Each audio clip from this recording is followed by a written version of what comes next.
The gala sparkled with chandeliers, diamonds, and the quiet hum of power. Every corner whispered of wealth, status, and connections. Yet, in the far corner, pushing a mop along polished marble floors, stood Ethan Parker, a single dad, a janitor, and a man who had long since accepted that life rarely noticed him.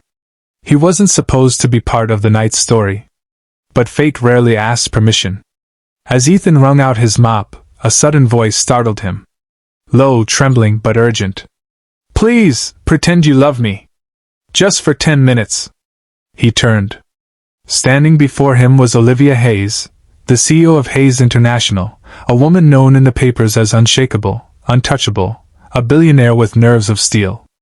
But her eyes? They were filled with something Ethan hadn't expected. Fear. Desperation. Loneliness. I don't understand," Ethan stammered, gripping the mop tighter. "There are reporters here," she whispered quickly. "Investors too. They're circling, waiting to see me fall. And my ex just walked in with the board chairman. If they sense weakness, I lose everything I've built. Just 10 minutes. Please." For a man used to being invisible, Ethan had no reason to say yes. But something about the way her hands trembled, the way her voice cracked, reminded him of his little daughter when she woke up scared at night. Without thinking, he nodded. And just like that, the janitor and the CEO walked hand in hand into the spotlight. At first, Ethan felt ridiculous. The tuxedoed men and diamond-draped women stared as Olivia leaned into him, whispering, "Smile. Hold your head high. They'll believe what you show them." He did. And for the first time in years, someone treated him like more than a background character. Olivia introduced him not as the janitor, but as someone important. "This is Ethan," she said with warmth. "The man who keeps me grounded." The room shifted. Reporters leaned forward, intrigued. The board members exchanged looks. Her ex's confident smirk faltered. But Ethan wasn't just pretending. As he watched her eyes soften under the glare of flashing cameras, he realized, beneath her power and wealth, was a woman simply begging to be seen as human. So he played the part with heart. He spoke gently, he made her laugh, he whispered encouragement when she faltered.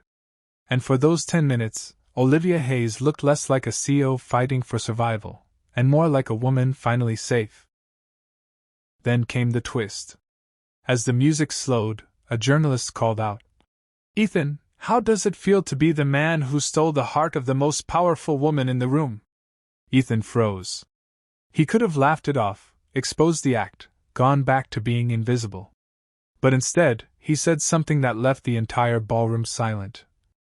"It feels like she finally has someone who sees her, not her title. And I think that's what she deserves." For a heartbeat, no one breathed. And then, applause. Not for wealth. Not for power.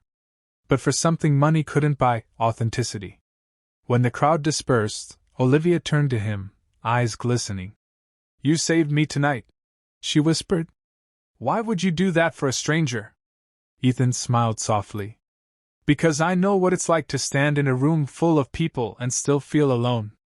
Her lips trembled as she exhaled. "You weren't supposed to matter. But you do."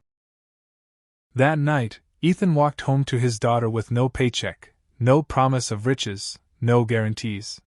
But he carried something more powerful, the knowledge that even a janitor, even a single dad forgotten by the world, could change the course of someone else's life with nothing but kindness and courage. And Olivia? The next morning, every headline read the same. "The CEO who finally showed her heart, thanks to the man no one saw coming." Sparkle's final note for narration. Sometimes the greatest impact comes not from wealth, status, or fame, but from one human being daring to show compassion to another. Because love, even borrowed for 10 minutes, can change everything.